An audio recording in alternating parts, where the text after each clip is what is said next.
Dan saudara, saat ini sudah berada bersama dengan saya adalah kuasa hukum atau pengacara dari Barada Richard Eliezer yang menjadi saksi kunci dalam kasus pembunuhan Yosua Huta Barat. Ada Bung Roni Talapesi. Apa kabar Bung Roni? Kabar baik. Sehat ya? Sehat. Oke, Bung Roni, sebelum kita ngobrolin panjang dulu, saya ada hal yang menarik kemarin yang Anda lakukan begitu, dan itu tertangkap kamera ketika Anda menepuk pundak Eliezer. Iya. Kita saksikan dulu ya berikut ini.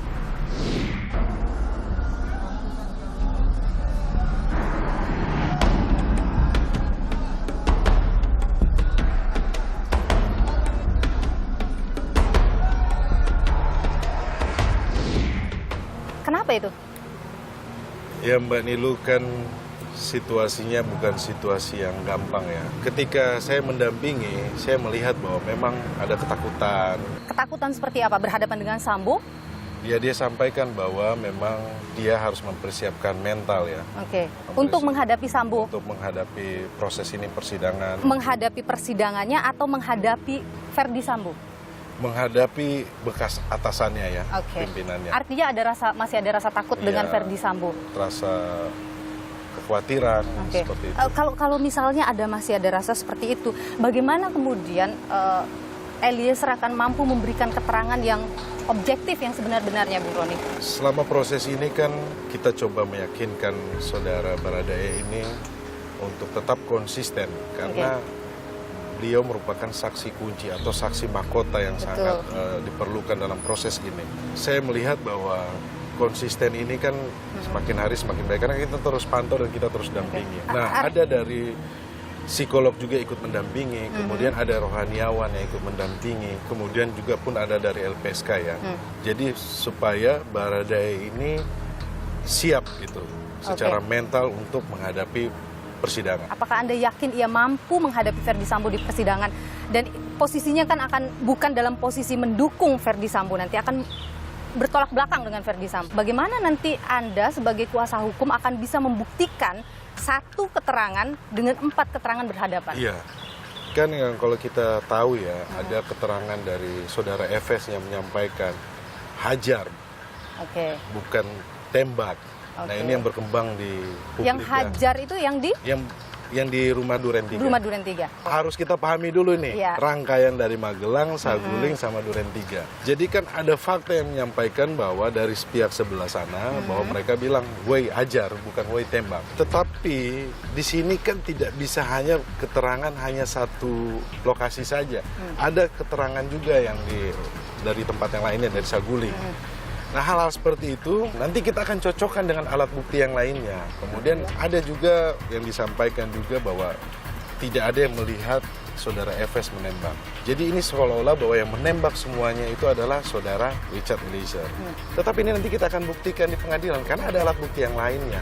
Menurut saya begini, terlalu dini sehingga kalau kita hanya berpikir pembelaan kemudian saudara Baradae ini diberatkan, menurut saya sangat tidak adil.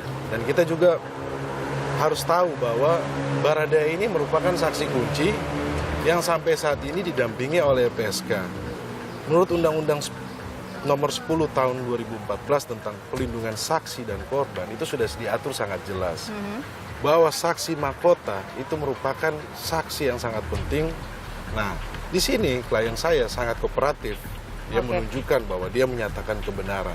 LPSK juga kemarin sudah sampaikan bahwa Richard Eliezer ini konsisten. Ini menjadi pertimbangan dari LPSK. Nah, nanti kita akan juga mendorong kepada LPSK terkait dengan pasal 10 ayat A Undang-Undang Pelindungan Saksi dan Korban. LPSK ini bisa memberikan rekomendasi kepada jaksa maupun hakim supaya apa? Menjadi pertimbangan ketika proses hukum ini bisa meringankan saudara Baradae. Kalau begitu saya ingin bicara soal apa yang Anda sampaikan baru-baru ini, soal kejutan di persidangan. Ada beberapa fakta yang memang belum terungkap di publik. Apa itu akan kita sampaikan ke persidangan. Fakta yang mana? Kejadian yang di Magelang kah?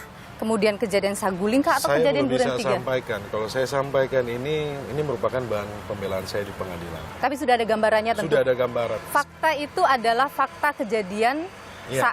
Saat ada di semua rangkaian cerita dari semua rangkaian. Iya. Artinya di 3 lokasi itu Semuanya nanti ada di situ. ada saksi tambahan yang memuatkan itu. Saksi yang kita siapkan adalah ahli, kemudian saksi yang meringankan ya. Ada berapa orang yang Anda siap? Kurang lebih 5 orang. Sementara kita pelajari ya setiap profil dari saksi yang meringankan ini.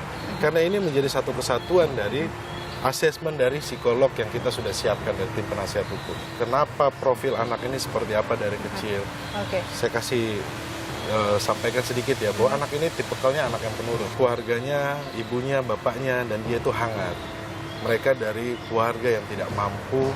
Kemudian Richard ini sejak dari kecil, dia berusaha untuk survive. Dia berusaha untuk sekolah, dia membiayai biaya sekolah dia sendiri.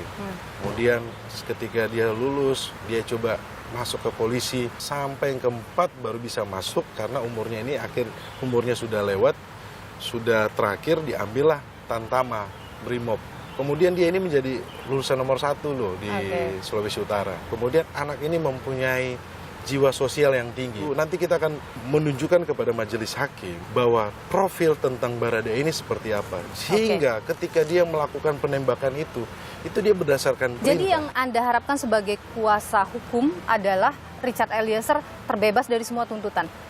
Itu kan target kami ya. Tetapi dalam proses ini kami mempercayakan penegak hukum, jaksa maupun hakim akan bertindak adil. Sesuai dengan asas kehidupan berbangsa kita, keadilan sosial bagi seluruh rakyat Indonesia. Saya pikir bahwa keadilan itu juga pun milik dari orang yang tidak mampu, orang yang tertindas, orang yang kecil, dan itu Baradae mewakili. Kalaupun tidak tercapai target itu? Saya rasa bahwa aparat penegakan hukum ini punya hati nurani. Kami yakin bahwa dalam proses ini sudah diawasi oleh publik, kemudian ini juga instruksi dari Bapak Presiden. Kami yakin bahwa penegakan hukum ini akan berjalan baik, tidak tercederai dengan perilaku atau oknum-oknum yang akan coba mengganggu proses peradilan ini. Baik, persidangan sebentar lagi dan tentu kita juga nantikan kejutan yang Anda sebutkan. Benarkah kejutan itu kemudian bisa meringankan dan membantah atau menganulir apa yang disampaikan oleh para tersangka dalam proses rekonstruksi dan lain sebagainya. Terima kasih, Bung Roni Talpesi, pengacara dan juga kuasa hukum dari Barada Richard Eliezer. Sehat selalu. Sehat selalu, Mbak Nilo.